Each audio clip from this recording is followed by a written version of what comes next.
జ్ఞానస్వరూపులకు హనిత నమస్కరిస్తూ 37వ రోజు పత్రిజీ ప్రబోధాల్లో నిన్నటి కంటిన్యూ చూద్దామా అండి.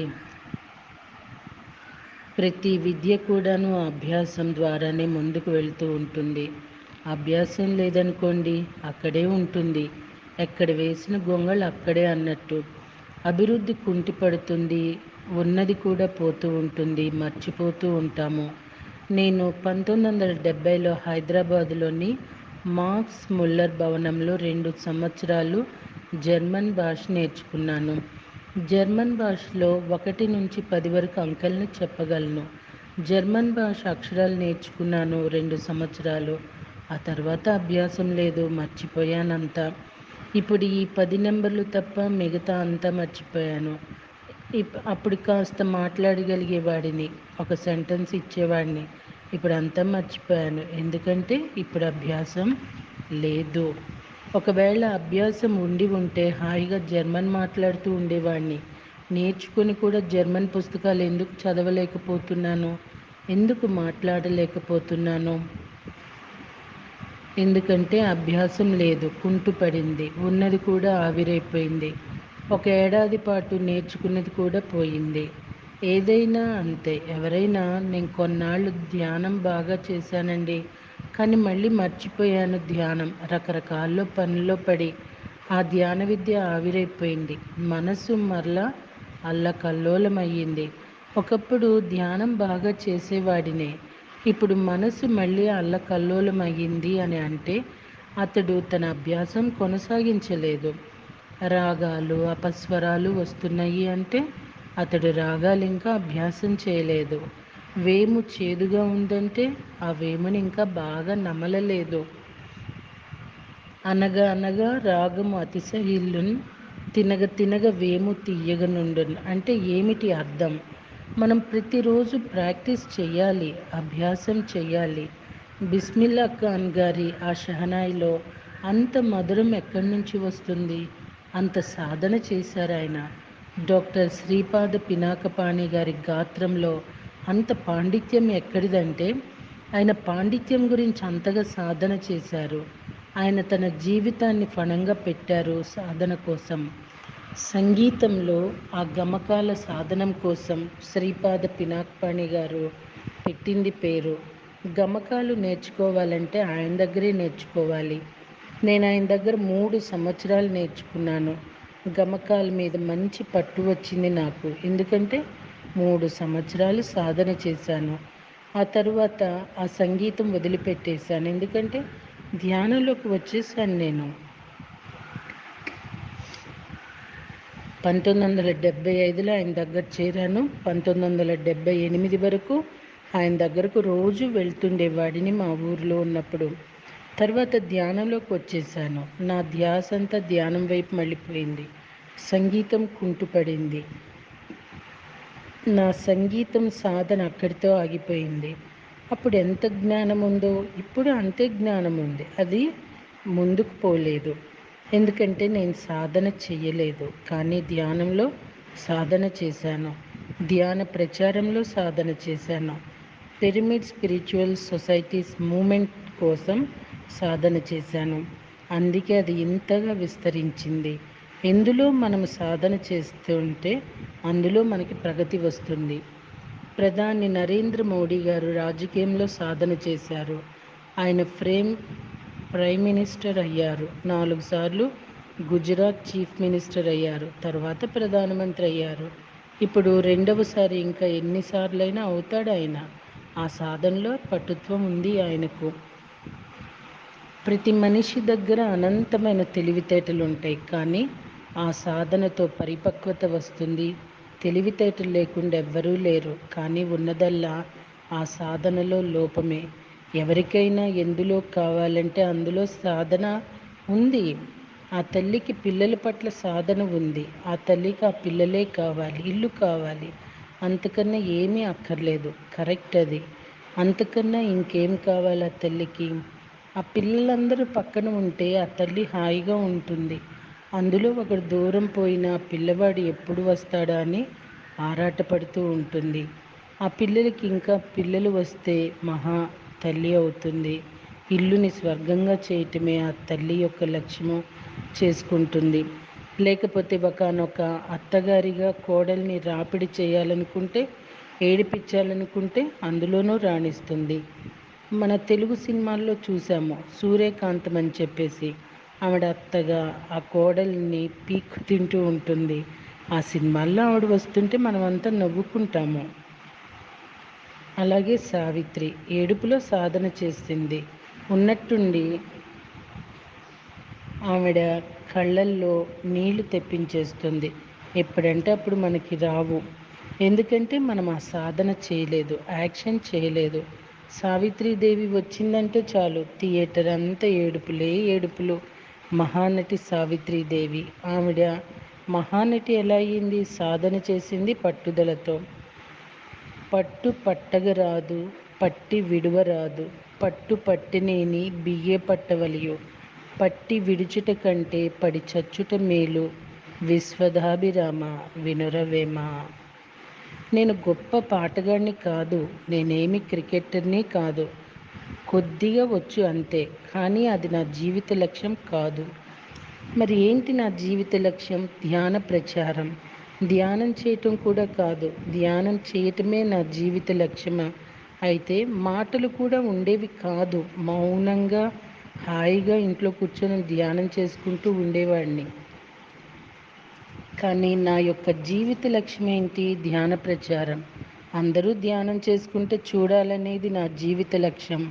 నేను ధ్యానం చేసుకుంటూ కూర్చోవటం కాదు. అంటే ఒక్కొక్క మనిషికి ఒక్కొక్క జన్మలో ఒక్కొక్క లక్ష్యం ఉంటుంది. ఆ లక్ష్యం కోసం సాధన, అభ్యాసం చేయాలి. తినగ తినగ వేము తీయక నుండు, అనగా అనగా రాగ మతిశయిలించు నుండు. పిరమిడ్ మాస్టర్ల సాధనేమిటి? ధ్యాన ప్రచారమే. ధ్యానం చేయటం కూడా కాదు, ధ్యానం గత జన్మలో అయిపోయింది. సొంత ధ్యాన సాధన అయిపోయిన వాళ్ళే ఈ జన్మలో ధ్యాన ప్రచారం కోసం పిరమిడ్ మాస్టర్లుగా వచ్చారు.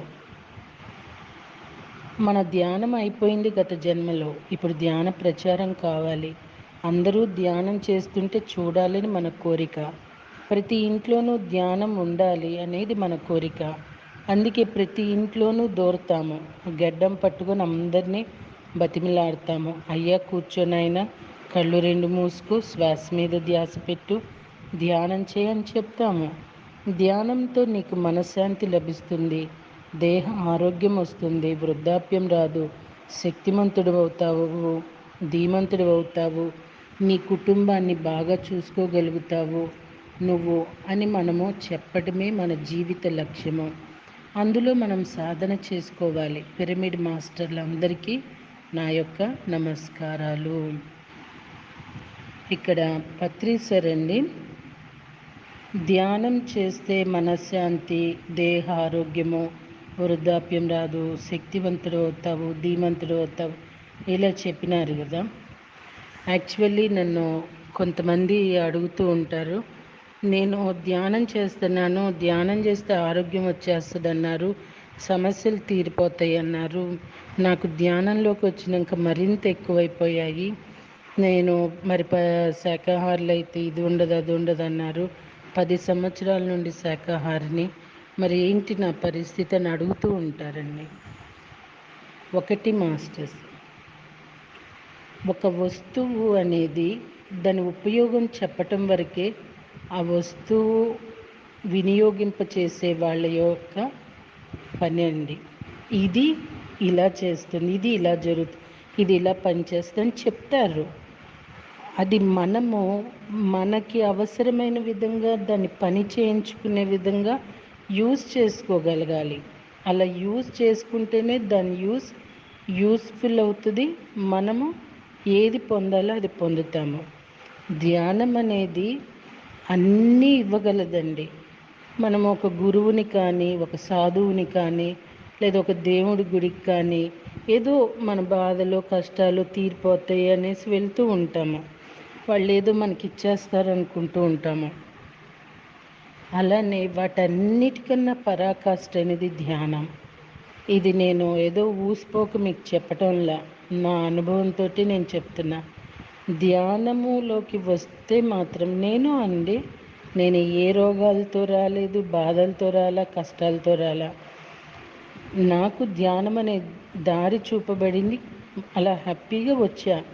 కానీ ఆ తరువాత జీవితం అంటే ఇంత క్లిష్టమైనదా అనే పరిస్థితుల్ని నేను ఎదుర్కొన్నాను. స్టిల్ నేను ఎదుర్కొంటూనే ఉన్నాను. కానీ మాస్టర్స్, ధ్యానం అనేది కర్మ ప్రక్షాళన చేస్తుంది. కొంతమంది విపరీతమైన అనారోగ్యంతో ఉంటారు, వాళ్ళని చూసి జాలి పడతాము. వాళ్ళు 10 జన్మల కర్మని వదిలించుకోవటానికి అతి దారిద్ర్యము, అతి అనారోగ్యాన్ని తెచ్చుకొని వస్తారు. సో ధ్యానం చేస్తే కర్మ శీఘ్రంగా ప్రక్షాళన అవుతుంది కాబట్టి అంతకుముందు చూడని చుక్కలన్నీ ఇప్పుడు చూస్తామండి. ఇప్పుడు చూడబట్టి మనము క్లియర్ అయిపోతాము. సో నా అనుభవంలో కూడా చెప్పాలంటే ధ్యానంలోకి వచ్చినాకే చుక్కల్ని చూడటం జరిగిందనే చెప్పాలి. బట్ ఒడ్డుకి చేరుతామండి, అది మాత్రం 100%. ఎవరు రావాలో, వాళ్ళ ద్వారా ఏమి అందాలో అవి ఆటోమేటిక్గా జరిగిపోతాయి. మనకి మన నైపుణ్యం ఏంటో బయటకు వస్తుంది. పిరికితనం ఇవన్నీ పోతాయి. శాకాహారులు అయితే ఇది రాదు అది రాదు అనేది కూడా లేదు మాస్టర్స్. ధ్యానంతో పాటు మన ఆలోచన విధానం అనేది కూడా ప్రధానమవుతుంది. అవన్నీ కూడా ఉంటాయి. అవన్నీ అరటిపండు ఒలిచి పత్రిసారు చెప్పలేరు, ఎవరు చెప్పరు కూడా కదండి. మనమే తెలుసుకోగలగాలి. ధ్యానం చేసాము ఇది, కొంతమంది అయితే వెనక్కి వెళ్ళిపోయిన వాళ్ళు ఉన్నారు, మళ్ళీ వచ్చిన వాళ్ళు ఉన్నారు. ధ్యానం చేస్తేనే నొప్పులు తగ్గుతున్నాయండి అంటారు.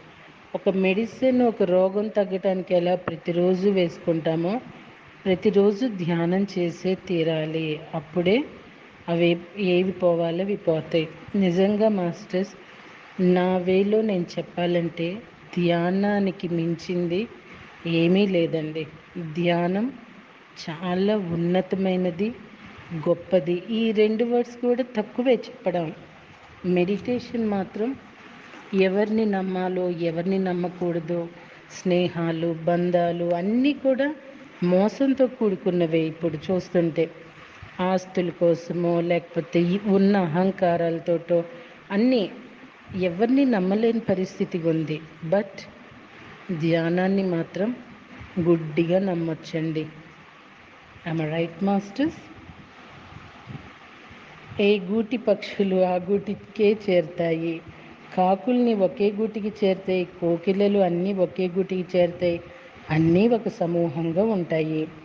ఉప్పు కప్పురంబు నొక్క పోలిక నుండు, చూడ చూడ రుచుల జాడవేరు, పురుషులందు పుణ్య పురుషులు వేరయ్య, విశ్వదాభిరామ వినురవేమ. ఈ పుణ్య పురుషులందరూ ఎక్కడికి చేరుతారు? పిఎస్ఎస్ఎంలో చేరుతారు. ఉప్పు లాంటి వారంతా ఒక చోటికి చేరుతారు, కర్పూరం లాంటి వాళ్ళంతా వేరే చోటికి చేరుతారు. ఉప్పు కప్పురంబు ఒక్క పోలిక నుండు, పోలికలు బయట నుంచి చూస్తే ఒకేలా కనిపిస్తాయి, కానీ ఉప్పు వేరే కర్పూరం వేరేగా ఉంటాయి. మాస్టర్స్ వేరే, మిస్టర్స్ వేరే. సామాన్య మానవుడు మిస్టర్, జన్మ పరంపరలో చివరిలో ఉండేవాడు మాస్టర్. ఈ మిస్టర్ మాస్టర్ కావటానికి ఎన్నో జన్మలు పడుతుంది, ఎన్నో జన్మలు సాధన. ఒక జన్మలో సాధన కాదు ఇది, ఎన్నో జన్మల సాధన. ప్రతి జన్మలోనూ సాధన, జన్మ జన్మల సాధన. Practice makes a man perfect, which ever file you are in. అది సంగీతం కావచ్చు, మలయుద్ధం కావచ్చు, వంట కావచ్చు, నలభీమ పాకము అంటారు. అంటే అంత సాధన చేశారు నలుడు, భీముడు ఆ వంటలు చేయడంలో. సమాజానికి ప్రతి ఒక్క విద్య కావాలి, వంట విద్య కావాలి, ధ్యాన విద్య కావాలి, సంగీత విద్య కావాలి, అన్ని విద్యలు కావాలి. రోడ్డు వేసేవాడు రోడ్డు సరిగా వేయాలి, పరిపాలించేవాడు బాగా పరిపాలించాలి, డ్రైవింగ్ చేసేవాడు బస్సు డ్రైవింగ్ బాగా చేయాలి. ఎవరి వృత్తిలో వారికి నైపుణ్యం పెరుగుతుంది ఎక్స్పీరియన్స్ ద్వారా. మళ్ళీ రేపటి రోజున కంటిన్యూ చేద్దామా అండి? Thank you.